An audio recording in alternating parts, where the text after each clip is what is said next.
Yer tarixi. Dastavval na yer, na uni isituvchi quyosh mavjud bo'lgan.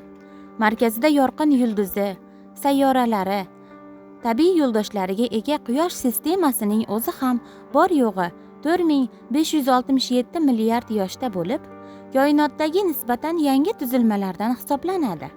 Biz yashab turgan bugungi olam ko'plab tabiiy hodisalarni boshdan kechirgan.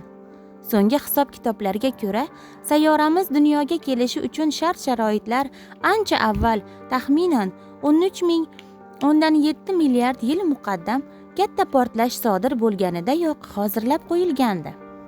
Barcha moddiylikning ibtidosi sanalmish mazkur yaratilish lahzasi hali hanuz koinot tarixidagi eng murakkab, tushunarsiz, shu bilan birga dolzarb hodisa bo'lib kelmoqda.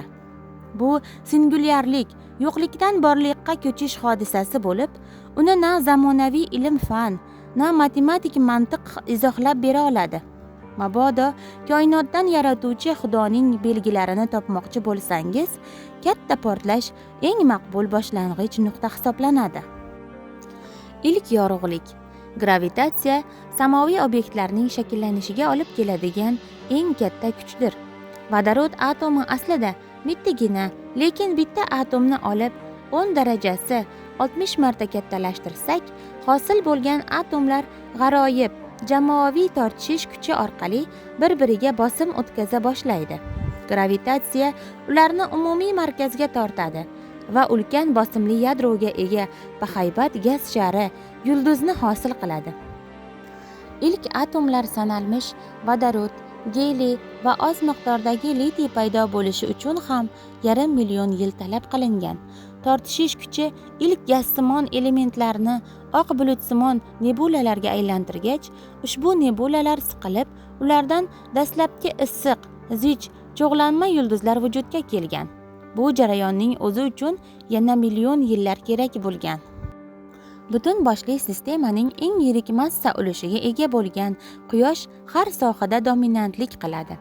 Sistema u qadar ulkan bo'lmagani sababli markazdagi quyosh ham kichik hajmli bo'lib, bu esa atrofdagi sayyoralar uchun ma'lum qulayliklar yaratadi. Qiziq tomoni, yulduz qanchalik katta bo'lsa, umri shunchalik qisqa bo'ladi. Yirik yulduzlarning yuqori ichki harorati va bosimi yadro sintezini tezlashtiradi. Shu tariqa quyoshdan 10 baravar katta yulduz 10 baravar kamroq ko'pi bilan bir necha 100 million yil hayot kechiradi. Bu vaqt oralig'ida esa uning orbitasidagi biron bir sayyorada hayot paydo bo'lishi uchun yetarli emas. Aksincha, quyoshning 10dan 1 qismiga teng bo'lgan qizil mitti yulduzi esa 10 baravar ko'proq, 100 million yil yoki undan oshiq umr ko'radi. Ammo bunday kichik yulduz chiqarayotgan zaif energiya quyosh singari hayotni ta'minlab bera olmaydi. Shuningdek, kitobda ilk tirik organizmlarning paydo bo'lishi, atmosferaning shakllanishi, kislorodning ko'payishi va millionlab yillar davomida tabiatning uzluksiz rivojlanishi haqida ham batafsil ma'lumot beriladi. Muallif murakkab ilmiy tushunchalarni oddiy misollar bilan tushuntiradi. Shu sababli kitobni faqat geologlar yoki biologlar, balki tabiatni sevuvchi har qanday kitobxon qiziqish bilan o'qiy oladi. Har bir sahifada siz Yerning naqadar noyob sayyora ekanini, tabiatdagi har bir tosh, har bir daryo va har bir tog' ortida milliardlab yillik tarix yashiringanini his qilasiz.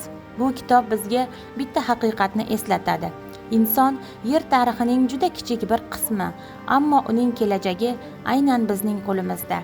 Agar siz ilm-fanga, tabiat sirlariga va koinot mo'jizalariga qiziqsangiz, Yer tarixi kitobi siz uchun ajoyib tanlov bo'la oladi.